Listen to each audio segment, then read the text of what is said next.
പിടിക്കാനും പറ്റും. ഖുർആനും സുന്നത്തും പിടിക്കാൻ എന്ന എളുപ്പമാണ്.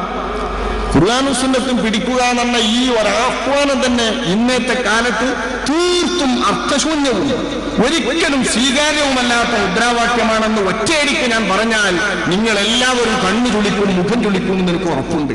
പക്ഷെ അങ്ങനെയാണ് വസ്തുത. നമ്മൾ മനസ്സിലാക്കാൻ കഴിയില്ല. എന്തുകൊണ്ട് എന്ന് പറയുന്നത് കൂടി നിങ്ങൾ ശ്രദ്ധിക്കണം. അള്ളാഹുവിന്റെ കലാമാണ് ഖുർആൻ.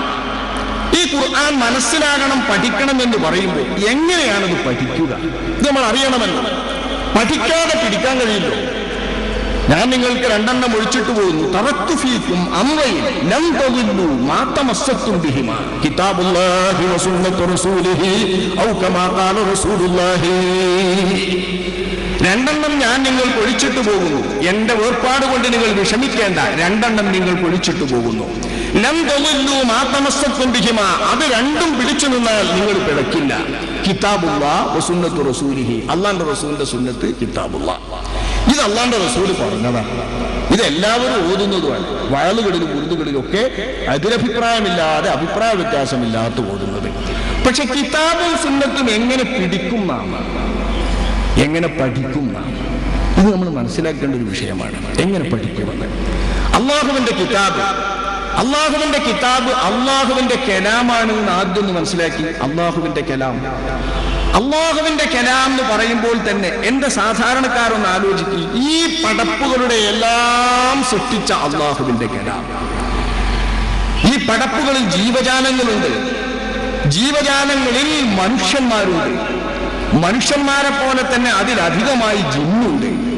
ജിന്നിനെയും ഇൻസിനെയും പടച്ച, ഈ ലോകത്തെ എല്ലാ ജീവികളെയും പടച്ച, ജീവനില്ലാത്ത വസ്തുക്കളെയും പടച്ച സർക്കാർ, ആ രാജാതിരാജന്റെ കലാം, അള്ളാഹുവിന്റെ കലാമായി അള്ളാഹു അവതരിപ്പിച്ചതാണ് അഷ്റഫുൽ ഖൽഖ് സ്വല്ലല്ലാഹു അലൈഹി വസല്ലം തങ്ങൾക്ക് ഖുർആൻ. അള്ളാന്റെ കലാം എന്ന് കേൾക്കുന്ന പോയിന്റ് തന്നെ നിങ്ങൾ മനസ്സിലാക്കണം. അള്ളാന്റെ കലാം, അള്ളാന്റെ സംസാരം എന്ന് പറഞ്ഞാൽ തന്നെ അത് തിരിയാൻ കുറച്ച് പാടുണ്ട് എന്നാണ്, കുറച്ച് പ്രയാസമുണ്ട് എന്നാണ് അതിന്റെ അർത്ഥം. സാധാരണ നമ്മിൽ നിന്ന് ഉയർന്ന ഒരാളുടെ സംസാരം നമുക്ക് തിരിയാൻ എത്ര കഷ്ടപ്പെടണം, അയാളുടെ പ്രസംഗം തിരിയണമെങ്കിൽ കുറച്ച് കഷ്ടപ്പെടണം എന്ന് നമ്മൾ പറയും. നമ്മേക്കാൾ കുറച്ചൊരു ഉയർന്ന ആളാണെങ്കിൽ നമ്മൾ വഫാത്തായ ആ ഓറുടെ സംസാരം തിരിയണമെങ്കിൽ സാധാരണഗതിയിൽ നമ്മളോട് നാടൻ കാര്യങ്ങളൊക്കെ പറഞ്ഞാൽ നമുക്ക് തിരിയും, ഓരോ കാര്യങ്ങൾ പറഞ്ഞാലും തിരിയും. നേരെ മറിച്ച് ശറഅന്റെ വല്ല നിയമങ്ങളോ ശറഅന്റെ വല്ല തത്വങ്ങളോ ഓറ് മനസ്സിലാക്കിയിട്ടുള്ള തത്വങ്ങൾ ഓറ് നിങ്ങൾ സാധാരണക്കാരോട് പറഞ്ഞാൽ സാധാരണക്കാർക്ക് മനസ്സിലാവില്ല, മനസ്സിലാക്കാൻ കഴിയില്ല. സാധാരണക്കാർക്ക് പെട്ടെന്നത് മനസ്സിലാവില്ല. സാധാരണക്കാർക്ക് മനസ്സിലാക്കാതിരിക്കുന്നത് ഓരുടെ കുഴപ്പമല്ല. ഓറ് പറയുന്ന തത്വങ്ങൾ, ഓറ് മനസ്സിലാക്കിയ തത്വങ്ങൾ മനസ്സിലാകാൻ മാത്രം നാം വളർന്നില്ല. ഓരുടെ ശിഷ്യന്മാരിൽ നിന്ന് കൂടുതൽ അടുത്തവർക്ക് അടുത്തിടപഴകിയവർക്ക്, അവരൽപ്പം ബുദ്ധിമാന്മാരും വിവരമുള്ളവരും കൂടിയാണെങ്കിൽ അവർക്ക് മനസ്സിലാക്കാൻ കഴിയുന്ന വിഷയങ്ങൾ നമുക്ക് ഓരുടെ വാക്കിൽ നിന്ന് മനസ്സിലാക്കാൻ കഴിയുമോ സാധാരണക്കാർക്ക്? എന്നെങ്കിലും ഓറെ സമീപിച്ചുകൊണ്ടിരിക്കുന്ന എനിക്ക് എപ്പോഴും ഓരുടെ മുമ്പിലിരുന്ന് കിതാബോട് പരിചയമുള്ള കുഞ്ഞാലുസ്താദ് മനസ്സിലാക്കിയതുപോലെ ഓരുടെ സാങ്കേതിക പ്രയോഗങ്ങളും ഓരുടെ ശബ്ദങ്ങളും ഓരുടെ വാക്കുകളും മനസ്സിലാക്കാൻ കഴിയുമോ? എല്ലാവർക്കും അറിയാം, മനസ്സിലാക്കാൻ കഴിയില്ല. ഇത് ഭാഷയുടെ മാത്രം പരിമിതിയല്ല, ഭാഷയുടെ മാത്രം വ്യത്യാസമല്ല. വടക്കേ മലബാറിൽ നിങ്ങൾ സംസാരിക്കുന്ന ഭാഷയെല്ലാം എനിക്ക് നല്ലപോലെ വശമായാലും സാധാരണമായി ഉപയോഗിക്കുന്ന വാചകങ്ങളും കലാമും നമുക്ക് മനസ്സിലാകണമെങ്കിൽ നല്ലപോലെ ഇടപഴകണം. ഇടപഴകിയവർക്ക് മനസ്സിലാകും പോലെ കൂടുതൽ ഇടപഴകാത്തവർക്ക് മനസ്സിലാകില്ല. നമ്മളൊരാളുടെ സംസാരം തന്നെ നമ്മുടെ ഭാര്യയ്ക്ക് മനസ്സിലാകും പോലെ വേറെ ആർക്കെങ്കിലും മനസ്സിലാവും. ആംഗ്യത്തിൽ നിന്ന് മനസ്സിലാക്കുമല്ലോ വീട്ടിലാളുകൾ. ഈ സ്വക്കേടിലൊക്കെ കടക്കുമ്പോൾ മിണ്ടാൻ പറ്റാത്ത വല്ല അവസ്ഥയിൽ വന്ന അള്ളാഹു നമ്മെ കാത്തുരക്ഷിക്കുമാറാവട്ടെ. അത്തരം ഒരവസ്ഥ വന്നാൽ ആ അവസ്ഥയിൽ വെറുതെ ഒരു ശബ്ദം വായിൽ നിന്നിങ്ങനെ പുറപ്പെടുവിച്ചാൽ കാണാമെന്ന സന്ദർശകർക്ക് ഒന്നും മനസ്സിലാവില്ല, എന്താണ് ഇയാൾ പറഞ്ഞത്. പക്ഷേ നോക്കി ശുശ്രൂഷിച്ചുകൊണ്ടിരിക്കുന്ന ആളോ തീർത്തും പറഞ്ഞു തരും, ഇന്നതാപ്പാ പറഞ്ഞത്, ഇന്നതാമാ മനസ്സിലാക്കി തന്നത് എന്ന് പറഞ്ഞു തരും. എന്തുകൊണ്ടാണിത്? ഇടപഴകുമ്പോൾ ഇയാളുടെ എല്ലാ ഭാവങ്ങളും ശബ്ദങ്ങളും ഇടപഴകുന്ന ആൾക്ക് നല്ലപോലെ മനസ്സിലാകും. അപ്പൊ ഇടപഴകുന്നവർക്ക് മനസ്സിലാകുന്ന വിധം വ്യത്യസ്തമാണ് നമ്മുടെ കലാമെങ്കിൽ, നല്ലപോലെ ഇടപഴകാത്തവർക്ക് ശരിക്കും മനസ്സിലാക്കാൻ പറ്റാത്ത രീതിയാണ് നമ്മുടെ കലാമെങ്കിൽ, എല്ലാ സൃഷ്ടികളെയും പടച്ച തമ്പുരാന്റെ കലാം എന്ന് കേൾക്കുമ്പോൾ തന്നെ ആ കലാമിനെ സൃഷ്ടികൾക്ക് അപ്പാടെ മനസ്സിലാകും, അപ്പാടെ ബോധ്യപ്പെടും. ഭാഷ തിരിഞ്ഞതുകൊണ്ട് മാത്രം അത് നമുക്ക് വഴങ്ങും എന്ന് മനസ്സിലാക്കുന്നത് അബദ്ധമാണ്.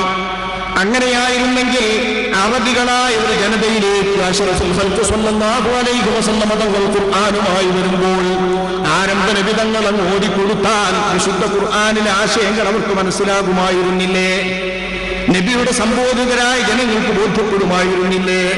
അള്ളാഹുവിന്റെ റസൂലിന്റെ മുൻപിൽ തന്നെ 23 വർഷക്കാലം ഘട്ടം ഘട്ടമായി ഓരോരോ സന്ദർഭത്തേക്ക് ഇണങ്ങി സംശയം ചോദിക്കുമ്പോൾ മാത്രം ഒരായത്തിന്റെ ഉള്ളിലുള്ള കഷ്ണം പോലും കൂട്ടിച്ചോർത്ത് കൊടുത്ത വിധം വഹിയിറങ്ങിയിട്ടില്ലേ? വിശുദ്ധ ഖുർആനെ പരതിയാൽ, വിശുദ്ധ ഖുർആനെ പഠിച്ചാൽ ഒരാൾക്ക് മനസ്സിലാക്കാൻ കഴിയും. ഒരായത്ത് ദീർഘമായി ഓതുന്നതിനിടയിൽ റസൂലുള്ളാഹി തങ്ങളുടെ ആയത്ത് ഓതിക്കൊടുത്ത ശേഷം ആ സദസ്സിൽ നിന്ന് ഉയർന്നു വരുന്ന സംശയം, ആ സംശയം തീർക്കുന്ന കഷ്ണം ആ ആയത്തിന്റെ ഉള്ളിൽ രണ്ടാമത് വഹിയിറങ്ങുന്നത്, ഒരേ സന്ദർഭത്തിൽ സദസ്സിൽ വെച്ച് വഹിയിറങ്ങുന്നത് ഹദീസ് ശരീഫുകളിൽ കാണാൻ വിവരിച്ചത് ഇതാരും നിഷേധിക്കുന്ന വിഷയമല്ല. എന്താണ് ഇതിന് കാരണം? സന്ദർഭത്തിനൊത്ത് സംശയങ്ങൾ ഉയരുമ്പോ ആളുകൾക്ക് ഗ്രഹിക്കത്തക്ക രീതിയിൽ അവരുടെ മനസ്സിൽ ശ്രദ്ധ വരുമ്പോ, അവരുടെ മനസ്സിൽ സംശയം ഉണരുമ്പോ, അവർക്ക് ആ വിഷയത്തിലേക്ക് ആവേശം വരുമ്പോ അള്ളാഹുവിന്റെ റസൂല് മുഖേന അള്ളാഹു അവതരിപ്പിക്കുകയായിരുന്നു ഖുർആന്റെ ശൈലി, ഖുർആന്റെ അവതരണ രീതി.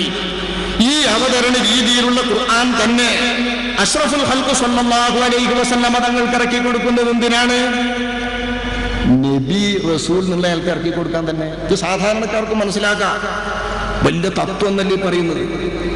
അള്ളാഹുവിന്റെ കലാം മനസ്സിലാകണമെങ്കിൽ നമ്മൾ അറബിനും കേട്ടാ അപ്പം മനസ്സിലാവൂല എന്നായി പറയുന്നത്. അത് മലയാളികളായതുകൊണ്ടല്ല, മലയാളികൾ എന്ന നിലവാരത്തിൽ നിന്ന് വിട്ട് അറബികളായാലും തിരിയൂല. അള്ളാന്റെ റസൂലിന്റെ സംബോധിതരായ റസൂലുള്ളാന്റെ സ്വഹാബാക്കളായവരും അവിശ്വാസികളും അറബികളായിരുന്നു, അവർക്കും തിരിഞ്ഞില്ലല്ലോ.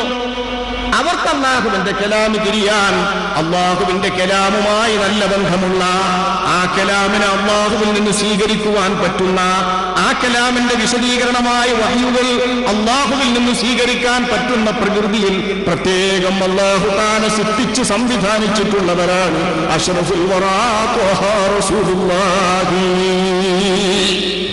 കാലാകാലങ്ങളിലേക്കുള്ള പ്രവാചകരെന്ന നിലക്ക് കാലാകാലങ്ങളിലേക്കുള്ള അള്ളാഹുവിന്റെ കലാമ് വിശദീകരിച്ചു കൊടുക്കേണ്ടെന്ന് പറയുന്ന നിലക്ക് അള്ളാഹുവിന്റെ ദാത്തുമായി ബന്ധപ്പെട്ട് അള്ളാഹുവിന്റെ തിരുദാത്തിനെ മനസ്സിലാക്കുവാൻ പോലും അതിന്റെ ആ മാക്സിമം മനസ്സിലാക്കാൻ പറ്റുന്ന വിധം മനസ്സിലാക്കാൻ അഷ്റഫുൽ ഖൽഖ് സ്വല്ലല്ലാഹു അലൈഹി വസല്ലം തങ്ങളെ അള്ളാഹു തആല നേരിട്ട് വിളിച്ച് അള്ളാഹുവിനെ കാണുന്ന സൗഭാഗ്യം പോലും ഈ ദുനിയാവിൽ വെച്ച് നൽകി.